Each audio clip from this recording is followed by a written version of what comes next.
fans! My name is Sarah, your friendly, time-traveling, game show-loving AI, and welcome back to Sarah's Sideshow. One of the reviewer's favorite game shows is, well, Pyramid, but also the 1983 classic, Press Your Luck. Now, we've already covered that one as part of the original mission, but I want to take a deeper look at this game. A game of this caliber and excitement is just ripe for a home version, so let's see what they cooked up for home editions of Press Your Luck.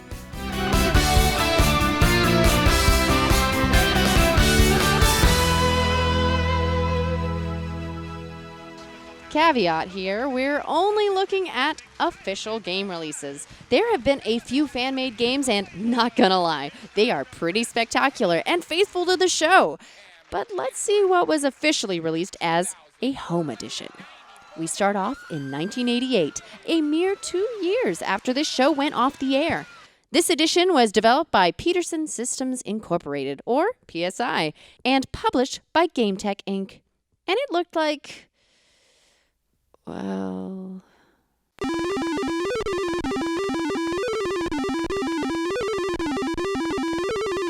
Okay, in total fairness, I'm playing on an emulator. While the colors look off here, I've seen they actually might have looked better with the correct settings. Taking it for what it is, though, it's actually a fairly faithful reproduction of the game show. We have the first question round, then the first spin round, a second question round, and finally the last spin round. The board moves lightning fast. Again, not sure if that's a fault on the emulator or not. But the board features everything necessary for Press Your Luck. Cash spots, prize spots, cash plus spins, directional spots, and of course, whammies.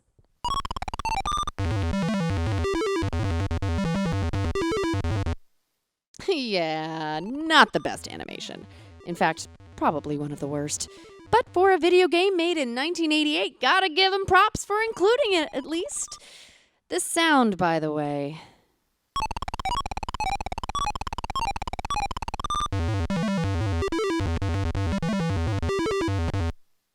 Okay, the sound flat out sucks. Again, 1988, when generic beeps ruled the day. I can't really hold that against the developers. Overall, I'd have to say this is a fairly decent and faithful reproduction of the game show given the technology that was available at the time. The next time a Press Your Luck home game would be released, GSN's Whammy, the all-new Press Your Luck, had premiered in 2002 and been canceled in 2003. Keep that in mind. I'll circle back to it. We're fast-forwarding to 2006, when DVD technology found itself being pushed to the limits. And the result was several DVD games being released. There were emulations of The Price is Right, and Lingo, and Deal or No Deal, and even Pyramid. And with these releases, Press Your Luck also made its way to the DVD player. Keep something in mind for this next segment, by the way. This is a DVD player, meant pretty much to play back videos such as television series or movie on a monitor. These games took full advantage of the DVD menu capabilities, and they looked like this. Get ready to play what could be the most exciting game of your life.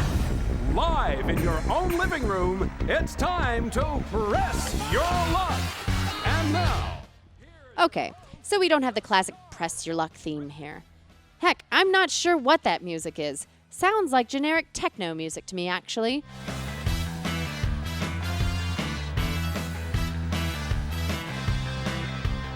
After the intro, we eventually get to our first selection and introduction to our host, Todd Newton. Hi, everyone. Have a seat, relax, and welcome to Press Your Luck. Todd Newton was the host of GSN's Whammy, and therefore was kind of a secondary face of Press Your Luck. Sadly, Peter Tamarkin had died in early 2006. I'm okay with Todd Newton hosting here. But what I'm not okay with is some of the gameplay changes. For instance, we now have 3 Q&A rounds and 3 spin rounds. Come on! The original Press Your Luck only had 2. Everyone knows that. The Q&A rounds also have a slight change to them, but it was more out of necessity and limitations of the platform, namely, playing a game on a device meant to play movies. In the Q&A rounds, each contestant was asked to answer a question first at least once. This gave everyone the chance to earn 3 spins from the multiple choices at least once. By the way, very impressively, the DVD actually keeps track of how many spins you get in total from the Q&A rounds. Of course, I still recommend keeping a whiteboard handy to keep track manually from this round. Moving on to the spins round. Here we find a bit of a bigger problem. I'll start with the positives, and that's that the DVD actually does keep track of your score not only in this round, but in between rounds as well. Kudos on engineering that. But not so many kudos on the board. I mean, look at this!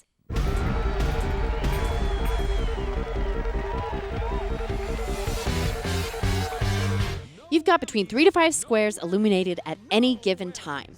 And when you hit stop, really the enter button on the DVD remote, there's a good chance that whatever it says you stopped on won't even be from those 3 or 5 squares.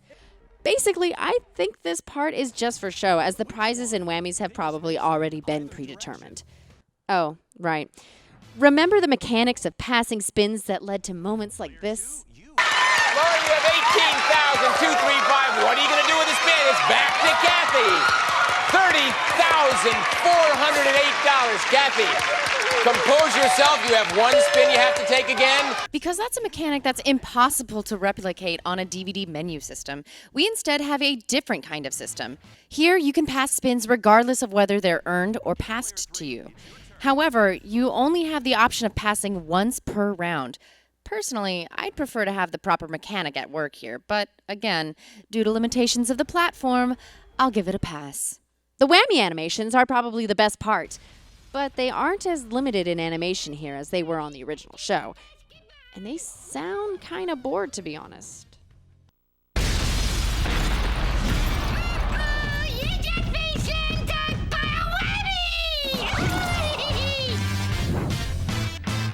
Here's my sum up. You've got to remember what it is. A video game being played on a platform that was really never intended for video games. So from a technical aspect, it's pretty impressive. And if you don't mind the long load times between every single choice, it could be fairly fun. But as a faithful emulation of Press Your Luck, I'll give it a C. Not too bad, but I've definitely seen better. 2 years later, in 2008, this was made. Remember those Tiger Electronics video games? This? Okay. It is admittedly a little better than those, but not by much. This is a single-player exclusive version of Press Your Luck, which for some reason they decided the best case for it was a television screen. Very original, guys. Let's turn it on.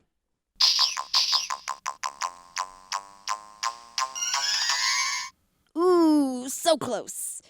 Yes, that did sound like the very first few seconds of the famous Press Your Luck theme song, but it's a fail as it never hit the melody. So we start off with the question round as usual. And a big plus, it emulates the 3-spin buzz-in answer by saying if you answer within the first 1 second of the correct answer appearing on screen, that's 3 spins. Anything after that, it's only worth 1 spin. Nothing special here, but then again, let's face it, it's really not hard to put a Q&A round on a handheld device. It's the big board round here where things get weird.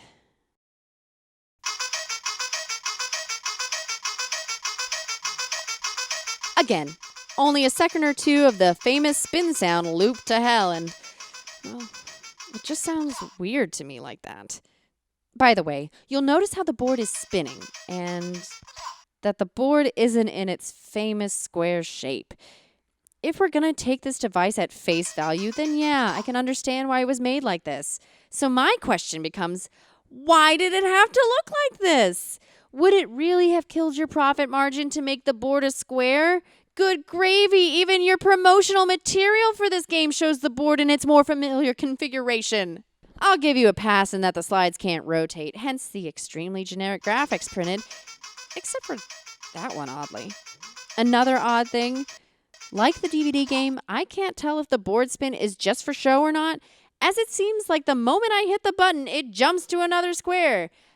I'm not going to dock it points for that, though. It's possible it really is just that fast. The whammies here? Well, aside from this glitchy one, the other whammies here.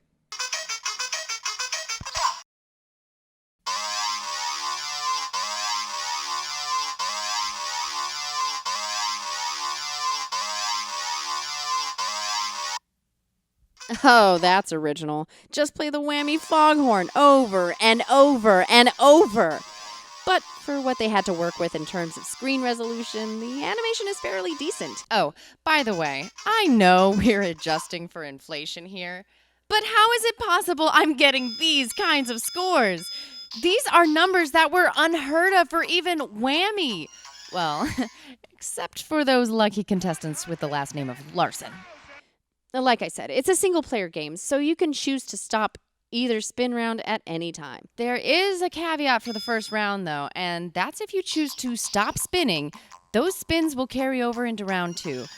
Not a change I would have made, but there you go. My final take, it's got a few problems, and Press Your Luck really shouldn't be a single-player game only. That's just no fun.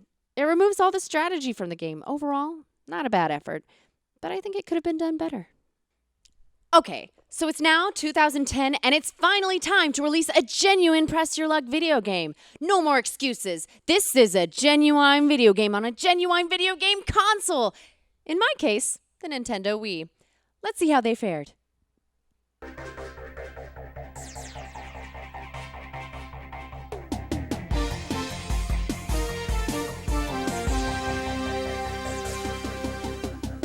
And right off the bat, I have to dock them for the theme song. Yes, it is a Press Your Luck theme song, in technicality only. I think the reviewer is doing a many themes of episode in a couple weeks, and I'll let him explain. I've read that Ludia either didn't have the rights to the original theme song, or they weren't allowed to include it without a master tape version. But I find both of those reasons hard to believe for a reason I'll get into in a moment. The virtual set feels a little, well, honestly, cartoonish and cheap. Admittedly, we're dealing with the Wii, which usually had a cartoonish norm.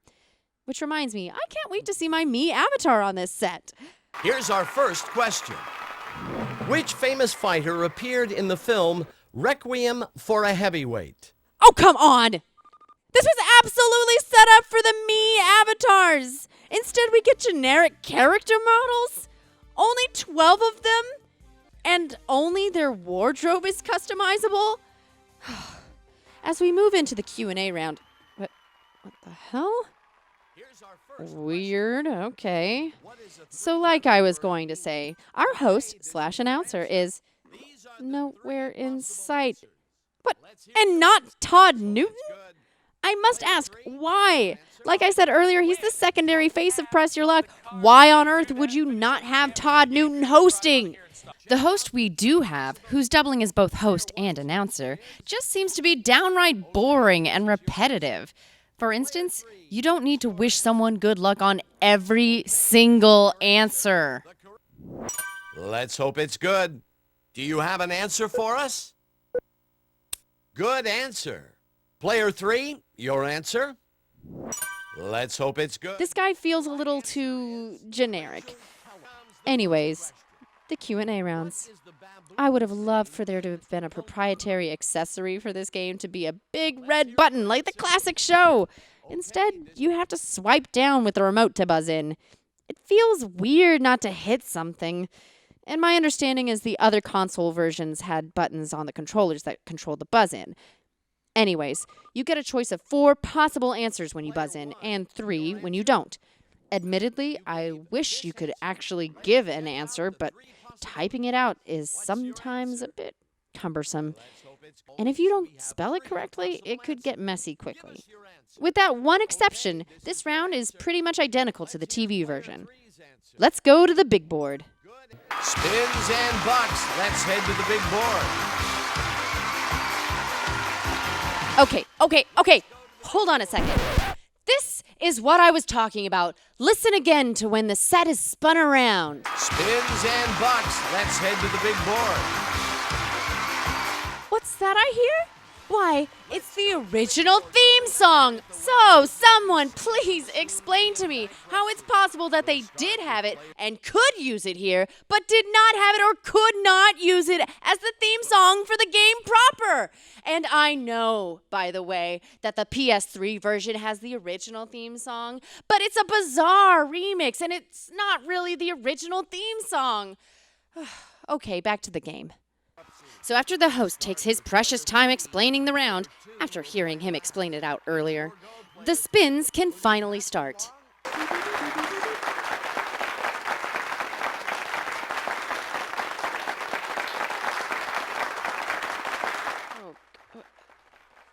Where do I even begin? First off, the prize slides. The original show had them shuffling randomly, not necessarily in sync with the other slides. All 18 basically went from their first slide to the third, to the second, to the third, then the first, etc., etc. Until after the Larson episodes, the 3 slides in each square were the only thing on this board that were actually kind of random. But here, it's 3 full sets of 18 slides. In round 1, there's 1 set with 2 whammies, 1 with something like 6 whammies, and 1 set with no whammies. Whenever $1,000 comes up in square 4, there are no whammies on this board. Ever. That's a huge bug that can be exploited. Then there's the spinner sound effect. The whole second or 2 of it. Seriously? That should be playing throughout the entire spin. And what's the deal with the sustained audience applause? That never happened on the actual show. By the way, I know the PS3 remedied the sound loop problem. However, it didn't remedy the fact that it's an extremely short clip of the full board spinner sound effect. So instead of sounding like this, You have to take, Kathy. Here we go. Okay. No whammy. you get something more akin to this.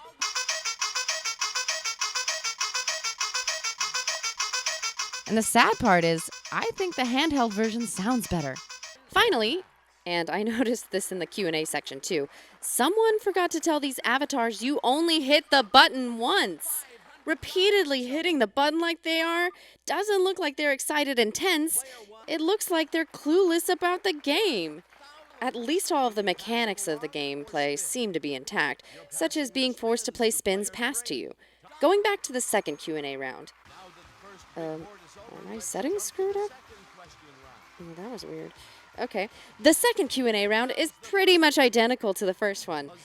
And the second spin round has the same exact flaw as the first one. In this case, the $3,000 plus 1 spin in square 4 is your cue to stop the board. It does take concentration and focus to exploit the bug, but that's a small trade-off to never hitting a whammy. Oh, and one other little thing. Every single trip on this board is worth the exact same amount. Namely, $3,000 in round 1 and $4,000 in round 2. And no, I am not kidding. The whammies here are about as good in quality as the DVD version, so I won't dock them any points for that. They are probably the most entertaining part of the game and the most faithful. Let's face it, it's probably one of, if not the reason most folks remember Press Your Luck. Well, them and Michael Larson. There is this bizarre bug with the final spin. They try to emulate the split screen with all the players involved. That's so familiar from the original show. Except it apparently takes a while to load up because it takes something like 5 or 10 seconds from the start of the spin to get the visual going. Points to them for trying to emulate it, but fail in the fact that apparently it can't do it quickly and effectively. Anyways, once the game wraps up, you get to see what your total winnings are.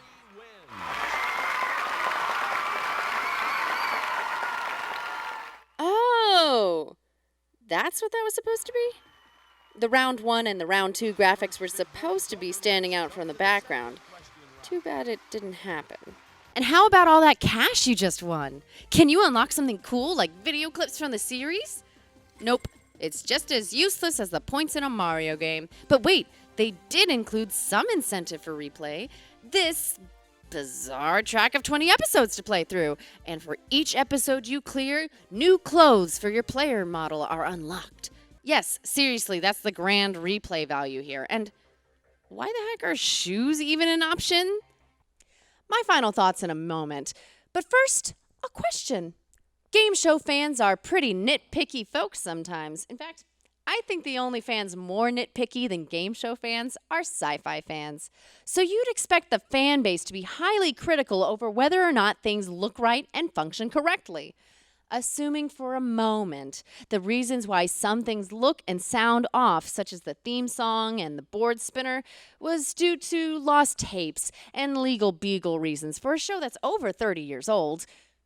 Here's my question. Why not make a video game of Whammy? No, I'm being totally serious. Why didn't they just make adaptations of Whammy, the all-new Press Your Luck? You had Todd Newton on the DVD game, so why not make it his game show? And likewise, why not have Todd Newton hosting the video game version of Whammy?